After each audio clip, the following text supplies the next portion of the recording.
Bismillahirrahmanirrahim. Assalamualaikum warahmatullahi wabarakatuh. Perkenalkan, nama saya Ulfa Muna Kamila. Di sini akan mempresentasikan dengan judul penyusunan soal Maharoh Kalam. Jadi pertama-tama kita harus mengetahui apa itu Maharoh Kalam. Maharoh Kalam itu keterampilan berbicara dalam bahasa Arab. Nah, ini kan wajib untuk peserta didik. Kenapa wajib? Karena bahasa Arab sekarang sudah menjadi bahasa internasional, bahasa PBB. Jadi bahasa Arab itu wajib ada dalam kurikulum dan wajib mata pelajarannya ada di setiap sekolah. Nah, Maharoh Kalam ini untuk apa? Untuk supaya peserta didik itu dapat menyampaikan gagasannya, perasaannya, idenya, secara lisan. Nah, kemudian apa aja yang dinilai dari peserta didik ini? Yang dinilai itu keaktifannya, kemudian ketepatan dalam pengucapannya, kemudian kelancarannya, dan penggunaan mufrodatnya dalam secara komunikatif dalam interaksi sosial. Kemudian apa saja indikator dalam Maharoh Kalam? Nah, di sini saya akan menyampaikan 4 indikator. Yang pertama itu kelancaran dalam bahasa Arab. Nah, kenapa harus kelancaran dalam bahasa Arab? Karena di sini guru dapat mengetahui seberapa banyak mufrodat atau kosakata yang dimiliki peserta didik. Apabila kosakata dan mufrodatnya banyak, maka peserta didik itu dapat berbicara karena dia mengetahui apa bahasa Arab yang akan dia ucapkan. Kemudian yang kedua itu ketepatan dalam memilih kata-kata. Yang ketiga itu menerapkan aturan tata bahasa dengan baik dan benar. Di buku pelajaran itu terdapat nahwu dan sorof, walaupun belum diajarkan secara keseluruhan, tetapi terdapat bab-bab atau poin-poin penting yang disampaikan oleh guru tentang nahwu dan sorof. Nah, di sini guru dapat mengetahui apakah peserta didik ini paham tentang apa yang telah diajarkan di kelas. Nah, memahaminya dengan peserta didik itu mempraktekkan tidak di pelafalan atau ketika berbicara dalam bahasa Arab. Kemudian yang keempat itu bersikap komunikatif. Jadi di sini tuh siswa aktif menggunakan bahasa Arab. Ketika dia lancar, dia dia happy dalam pembelajaran, tidak bosan. Di sini guru mengetahui bagaimana mengetahui keaktifan peserta didik sehingga itu dapat meningkatkan nilainya. Peserta didik itu apabila dia paham terhadap mata pelajaran dan menyukainya, maka nilainya itu akan meningkat. Apabila dia bosan dan tidak tertarik terhadap pembelajarannya, dia akan lemah dalam menurun nilainya. Kemudian selanjutnya itu prinsip apa saja yang digunakan dalam menyusun soal Maharoh Kalam. Yang pertama yaitu disesuaikan dengan kompetensi dan indikator. Di sini guru harus memiliki indikator, acuan-acuan indikator, apa saja indikator yang digunakannya untuk membuat soal. Kemudian kontekstual dan komunikatif, indikator itu harus menjadikan peserta didik itu komunikatif di kelas, kemudian dapat mendorong interaksi keaktifan peserta didik supaya kelas itu dapat hidup dan lebih bermakna, kemudian objek melalui rubrik.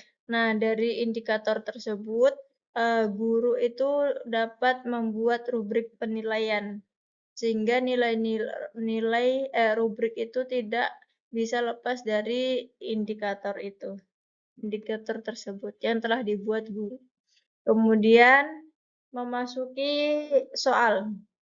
Soal itu soal Maharoh Kalam untuk MI. Nah, apa aja soal maharoh kalam untuk MI? Yaitu salah satunya soal terbimbing. Apa itu soal terbimbing? Yang pertama itu membaca dialog, yang kedua menirukan kalimat, yang ketiga itu menjawab pertanyaan lisan.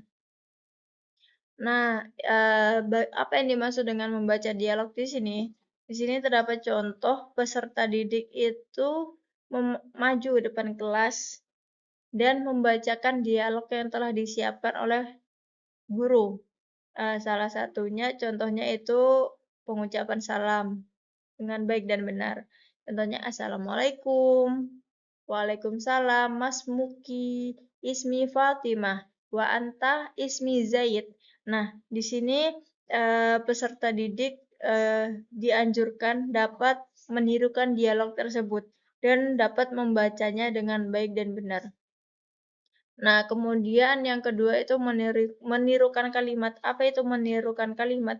Yaitu guru itu mentulki atau memberikan kosakata mufrodat kepada peserta didik, kemudian peserta didik mengikuti mufrodat tersebut hingga hafal atau hingga 3 kali, supaya mufrodat itu melekat kepada peserta didik. Yang ketiga itu menjawab pertanyaan lisan. Menjawab pertanyaan lisan ini untuk apa? Untuk mengetahui apakah pelajaran ini sudah dihafal dan dipahami peserta didik. Kemudian yang selanjutnya penyusunan soal maharoh kalam untuk MTS. Nah, untuk MTS ini soal yang digunakan itu semi terbimbing. Kalau dalam taksonomi Bloom ini masuknya C3 dan C4. Kalau yang MI tadi masuknya C1 dan C2. Kemudian yang MTS, apa aja soal semi terbimbing ini? Itu yang pertama mendeskripsikan gambar, kedua itu bercerita singkat menggunakan bahasa Arab tentunya, dan yang ketiga tuh role play atau dialog berpasangan. Di sini soal terbimbing yang pertama kan mendeskripsikan gambar. Ada gambar yang telah saya siapkan di sini dan peserta didik hendaknya dapat mendeskripsikan menggunakan bahasa Arab apa saja yang ada di gambar ini dan dapat menceritakannya secara singkat. Contohnya di situ ada madrasatun, dewaun, suma sajaratun, tolibatun, mudarisah. Nah, di sini peserta didik hendaknya dari mufrodat ini dapat menceritakan secara singkat apa yang ada di gambar tersebut. Kemudian bisa juga peserta didik itu berdialog berpasangan. Nah, di sini guru tentunya telah menyiapkan teks dan peserta didik itu dapat diberi tugas untuk menghafalkan, kemudian maju di depan kelas dan menyampaikan dialog yang telah dia hafalkan. Kemudian soal maharoh kalam untuk MA. Di sini soal maharohnya soal bebas atau produktif. Kalau di taksonomi Bloom itu C5 dan C6 masuknya. Kemudian apa aja itu? Yaitu presentasi, pidato, diskusi, atau debat dan storytelling. Di sini contohnya itu ayyuhuma tu'ayyid as-sawq al-muwajjihah al-lughatu arabiyyah ahamu min al-lughatu injiliziyah. Jadi di sini ini merupakan tema dari diskusi dan debat. Guru itu membagi kelas menjadi 2 kelompok, yaitu kelompok A dan kelompok B, kelompok pro dan kelompok kontra. Nah, di sini nanti ada moderatornya juga yang akan menengahi dari diskusi dan debat ini. Nah, di sini guru dapat menilai dari mana? Dari kelancaran peserta didik itu berbicara, dari kosakata yang digunakan, keluasan kosakata dan banyaknya kosakata yang dia miliki, kemudian keaktifan di kelas. Nah, di sini guru menilai dari situ. Nah, ini penilaian. Penilaian Maharokalam kan dinilai dari aswat, kemudian dari kosakata, tata bahasa. Nah, kalau aswat itu apa aja? Yaitu pelafalan, makhorijul huruf, ketepatan intonasi, kelancaran. Nah, dari semua ini itu menjadikan indikator. Nah, indikator ini menjadikan skor penilaian. Nah, sebelum skor penilaian, kemudian bisa juga kita membuat rubrik penilaian yaitu dengan skor-skor. Di sini terdapat skor 1 sampai 4. Skor 1 itu rendah, kemudian skor 4 itu skor yang tertinggi. Dan ada aspek juga yang dinilai yaitu dari pengucapan, kelengkapan, kreativitas, dan bahasa tubuh.